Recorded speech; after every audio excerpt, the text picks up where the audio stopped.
Hi, today we're going to be talking about adapting popular games to language classes.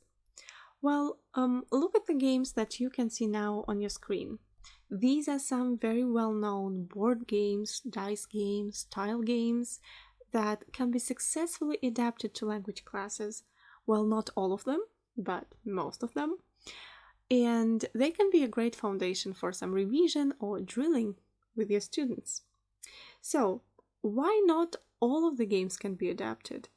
How to create a game that will be interesting, beneficial, and relatively easy to play? Let's see. So, first of all, think of language material. What do you want to work on at your class? And it happens naturally this way, right? First, we know what we need to teach, and then we think of how. And that how can actually be a game, not just an exercise. And after that, remember the rules of the original games. How well known is this game? Do your students already know how to play it? If they do, it will be even easier for you to explain the new rules. How complicated is the game initially? Can it work with your language material? Because sometimes the game and the language material do not match. Well, for example, let's take chess. If you know how to play chess, or if you just saw other people playing chess, you might know that this game requires a lot of focus, a lot of attention on the strategy of the game. And imagine if your students have to do something else, so they have to play the original game and remember some words or build some sentences. And this will complicate the game so much that it will be next to impossible to play it naturally, yet the game flow will be interrupted by that extensive thought on what to say, how to say, what form to use, and so on. That's why chess is not a good example for adapting, but checkers, on the other side, is, because if you know this game, it's relatively easy to learn how to play, and it doesn't take that much of the logic skill or that much of focus. And here, language material can really be inserted into the game. So, when you pick a game that you want to adapt and you're sure that this is the one, do a play test. And then you might want to adjust the rules. Not always, but sometimes it turns out that the rules of the original game are too complicated for a class. That's why you need some change, and then it will work. And after that, of course, have another playtest to make sure that it works exactly the way you want it to, and that your students will be able to play it. So today we're gonna see two examples of games that I have adapted for my language classes, and these are checkers and dominoes. Well, let's start with checkers, I guess. As far as I know, there are different rules for checkers, but let me share the ones that I know with you.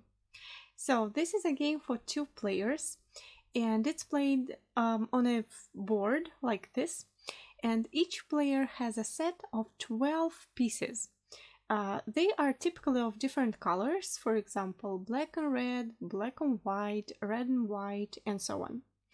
And the aim for each player is to remove the pieces of the opponent. The first player who reaches that aim wins. Let's see how it's played. So, the darker side usually goes first. So, student 1, who has black pieces, goes first.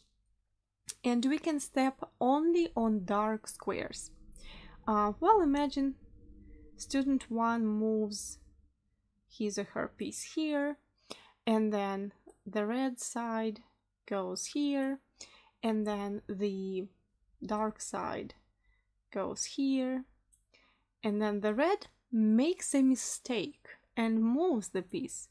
So now the dark side has a great opportunity to remove 2 pieces, like this. When you have a turn, you move only forward, but when you have a chance to kill your opponent's pieces, you can move forward and back. just like here. And then you take them away. Now whose turn? The red side, yeah? The red side can go here, and then the black can go here, and so on. Eventually, each player also wants to reach the last row, because it's called the king row. When you reach that row with any of the pieces, you can have kings, yeah? Kings. All right, whose turn was it? Well, let's say black, yeah? Black, red, well, and so on. Yeah, you can see how we move, only diagonally, yeah? Imagine that at some point of the game, somebody got to that last row. Yeah, well, just let's imagine this situation. Let's remove some black pieces, yeah, and imagine that it happened like this. So then I have to substitute this piece for the king one. And why this is better? When you have a king piece, that means that it can move diagonally as well, but a few steps at a time. For example, if a black piece is right here, yeah, let's imagine, then I can kill it just by jumping over a few steps, as many steps as I want, and then remove. And the game goes like this until one player only has their own game pieces, yeah, only red or only black. And this is how the classical game goes, but what about these verbs that you can see here? I have adapted this game for irregular verbs, and the only rule that I insert into this game is that whenever you have your turn, you have to say 3 forms of this verb. That's it. For example, I go here, and I should say read, read, read, yeah? Or hear, heard, heard, build, build, build, and so on. You can change this rule. Yeah, you can ask your students to say only the second form, or to say this verb in the present perfect, for example, yeah, like I have made, I have given, I have run, well, and so on. And irregular verbs is actually not the only language material possible here. You can also use it for, I don't know, dependent prepositions, for example, yeah. You can write verbs and adjectives right here on dark squares, and then ask your students to say the preposition that goes with this or that verb or adjective, and so on. So, as you can see, this game is not difficult to play as it is, and this new rule, when you just have to say a verb, does not complicate it. Yeah, so it goes as fast as usually, yeah, as the classical game does. That's why it's interesting to play, and every time you don't know who will win. Because whenever my students make mistakes with the verbs, I do not stop the game, yeah? I might just correct them, but they continue to play, so each of them has the chance to win. Alright, so this is how it's played, and now let's go over to dominoes. Unlike in the previous game, here I had to change the rules a little bit, so this game can work for a language class, first of all, and second of all, as an online game, because for this game I use Jamboard, as you can see. And so here I cannot ask my students to pick tiles so other students do not see them. I have to leave them open here. So in this game, students can pick tiles from the top part or from the bottom part and place them to the right or to the left from the start tile. Also, we have doubles here. For example, try, remember, stop, regret, forget, and need. They have the same verbs on both ends of the tile, And I think you already know why, because all these verbs take both gerunds and infinitives, while all the rest of the verbs on top and at the bottom, they take either a gerund or an infinitive. And this is the criterion that students will use when playing the game. We have to match verbs which take the same part of speech. And we can also use doubles to either block a branch of the game or to help us out. Let's see how.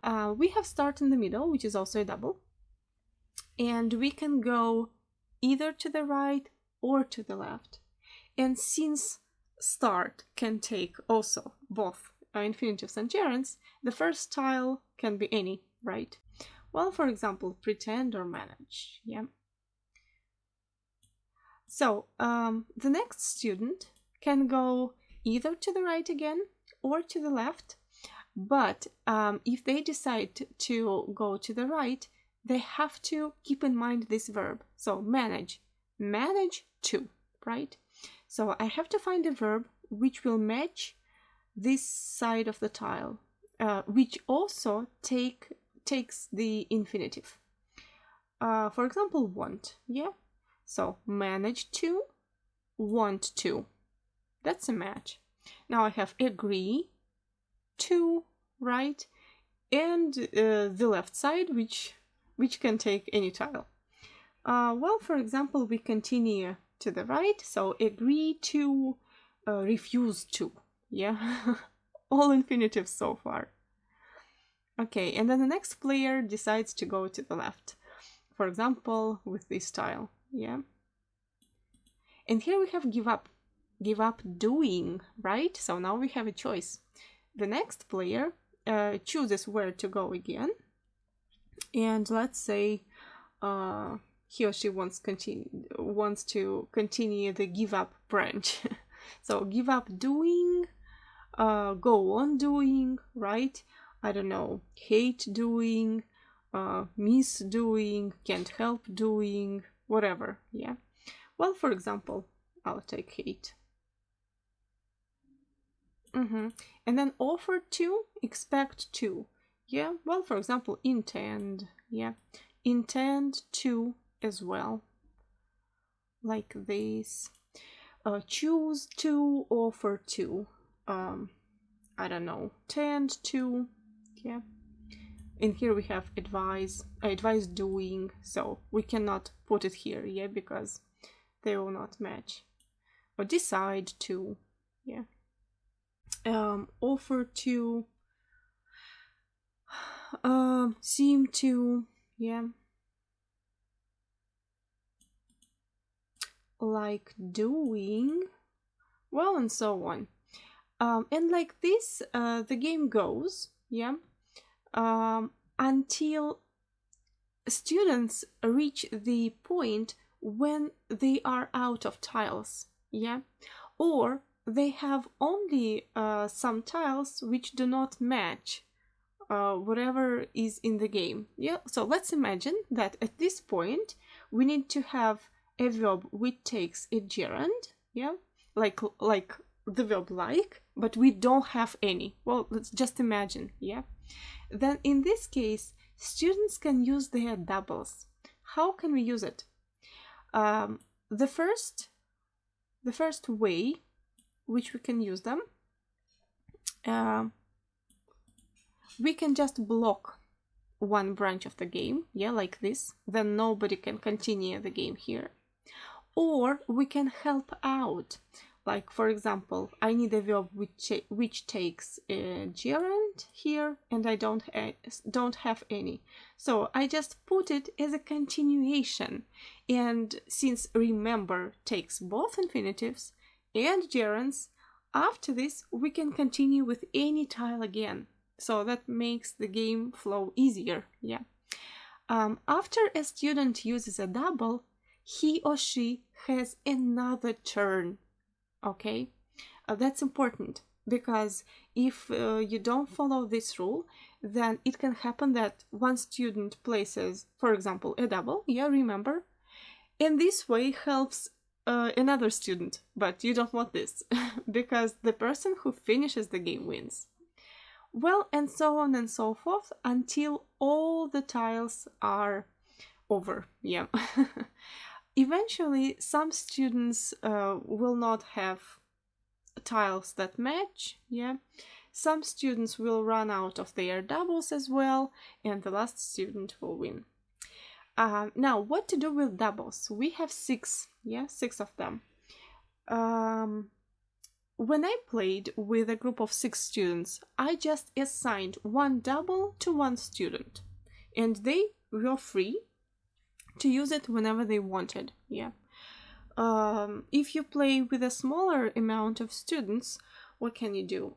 You can either assign those doubles at the beginning of the game, or you can set a rule like if you have, I don't know, 3 correct turns in a row, yeah, you pick 3 correct tiles, then you get a double as a reward, yeah.